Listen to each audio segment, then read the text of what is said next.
What's up, folks, and welcome back to Dyce Reacts, where we are staying in Poland tonight. Why Poland is better than Britain. Yes, very much excited to check this one out. We ain't gonna waste no more time. We're just gonna get right into it, folks. We're gonna get right into it. Oh yeah.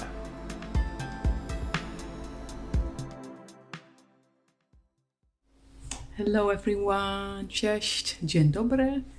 I am still in the Netherlands and this video is about my last week here in The Hague and about my friend Deborah, who lived in Poland for 4 years. I asked her if she could like share her feelings and experiences about that time in her life, and she wanted to tell me, but she didn't want to do like an interview style, so I could record what she was saying. So I will put that here in this video, and then with some images from the time in The Hague. So we will hear her talk about Poland, but she didn't want to like do the whole face, that her face is all in the video. So that's what I will share with you now. I hope you enjoy. She said some beautiful things. Yeah, so that we moved to Poland and basically did not have any idea like what to expect, because as Western Europeans, British and Dutch, there is a stereotype of what Poland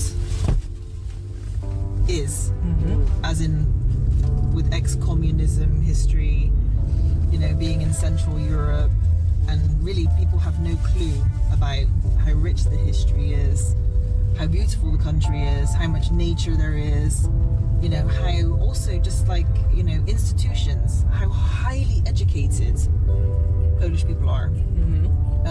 So I think all of those kind of preconceptions and those notions got totally destroyed once you live there, because you realize like, wow, you know, in many ways Poland's more advanced than Western Europe. Yeah. So super high energy people, very dynamic, very entrepreneurial, you know. I mean, you pay with Apple Pay everywhere you go. You can't even do that in Germany. So yeah, I think there's a big difference in terms of that. But of course, culturally also, we moved to Poland thinking, well, European Union, if we have an option to move to the Middle East or to Asia, culturally the shift is very different. But actually, moving 90 minutes away by flight to Poland was probably the biggest cultural shift we've had. Because you move to Asia, you move to the Middle East, everyone speaks English. Yeah.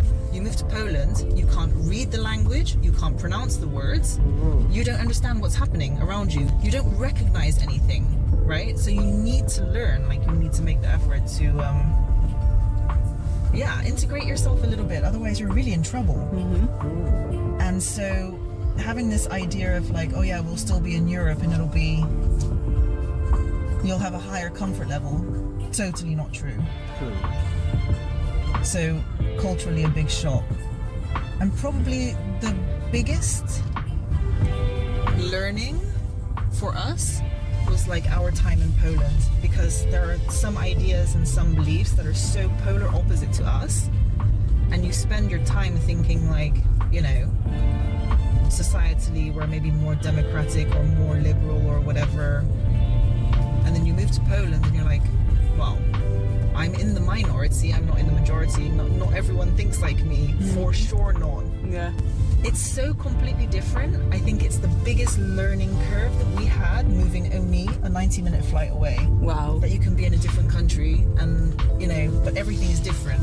Also, how families are, and, you know, family time and being together with your family and spending time with your friends is valued so highly. And coming from a Western society where it's like, well, you're 18, you move out, you make your own life, you go to university, you know, yeah, you do your own thing, you have your independence. You probably already had your independence from the time you were 12, you know. Yeah, true. And in Polish families, that's, you know, it's more a sacred time. Like you have that time more protected, and you have, kind of like a closeness with your family that's, I feel like, is a little bit different. And, you know, whether you're religious or not religious, I think that the faith has a lot to do with the fact that families stay very connected. And then like you see how beautiful all of the different places are, and that you have everything in Poland, right? You can, wherever you go, you can find something for you: mountain, river, sea, forest. Like the experiences are so rich, and like you can do so many things, and no one is excluded. It's like you don't have to wait until you're 6 years old to participate, which is something I find in Western Europe happens a lot. Yeah. But in Poland, like they're so orientated to everybody doing everything together. Yeah. That it's very inclusive. Like you can find activities for your kids, no problem. Can you do them together as a family? No problem. Like it's just easy. And food, like wow, amazing food, so delicious. Pork and potatoes, what? So good. And then of course, like, you know, you go through some weird time and you have this whole situation with COVID, and then you see how, you know, people take care of each other actually, and your friends check in on you, and people that are just even acquaintances, Yeah. you know, and like you. This is really interesting. She's I love the way she speaks. I mean, I've traveled to the States, I've traveled to Barbados, and those places are English speaking countries. So I can imagine that you just move 90 minutes away from where you stay, and then the culture is totally different. The language is so different, you cannot even put the pieces together. I mean, it has to be a culture shock. Seeing that you're not that far, an hour and a half away is not that far in terms of travel, especially, I mean, like, you would think, yeah, I won't say that is far, you know, and to have a culture that's totally different from where you are is, I mean, it has to be very amazing at the same time, but definitely you're gonna be shocked, you know, as well. And she said that there's many activities. Well, from what I've seen in the videos, that the scenery in Poland, there are many different types of sceneries that you can enjoy, and it's almost like the landscape has everything in one, a bit of everything. So what she's saying there, I have seen that in a few videos, Poland videos, so far. Yeah, we'll take it back a bit. Take care of each other actually, and your friends check in on you, and people that are just even acquaintances. Yeah. You know, and like you feel like you're cared about, and that's really, I think, also something different when you come from a society that's a little bit individualistic and only cares more for themselves and their immediate people, and not necessarily, like, I mean, people were sending food to our house. Like, Yeah, that's you know, awesome. I made something, let me share it with you. Like,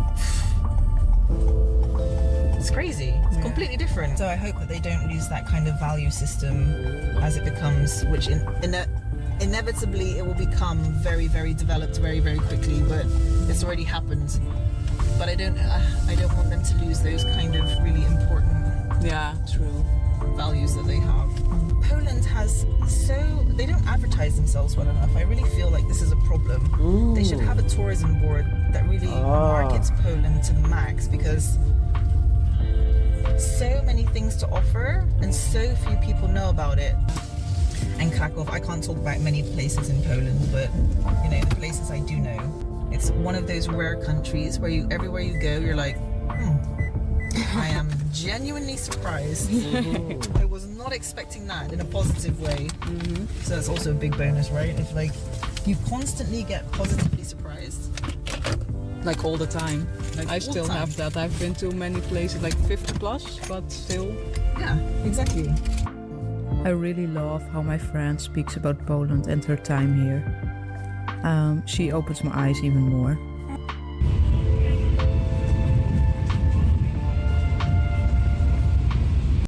I arrived back in Friesland now, and literally the mom that was passing me by with her bike and the kids, the first ones, We're not speaking Dutch, not Frisian, not English, but Polish.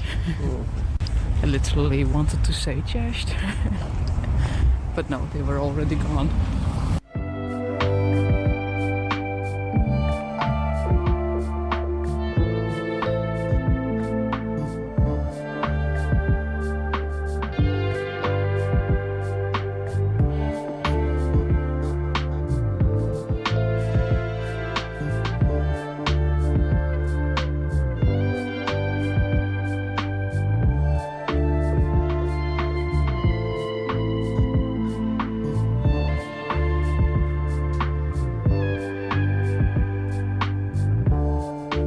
Still in the Netherlands with Debs and the family, and yesterday Laura came, you know, our friend from London, and she visited us like many times in Poland, and she was already like, when are we going to Krakow, Debs?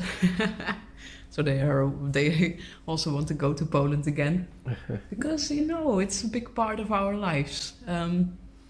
Yeah, so this week I'm half of it still in The Hague, and then I will just go for a brief visit to my family in the north again because of a very special birthday again of my little niece who turns 3. And then I will go back to Poland, and I'm already making plans for when I'm back because so many things in my mind. Cześć, kochana. Cześć. O. Yeah. Mówisz po polsku? Tak?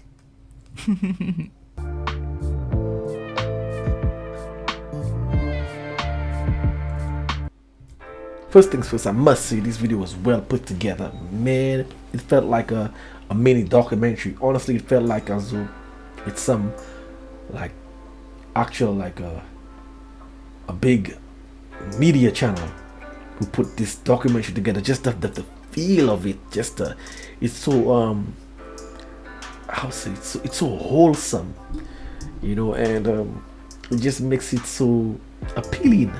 Because I didn't want to stop the video because I was so in tune with it, and not many times I actually comment on in terms of how a video is done.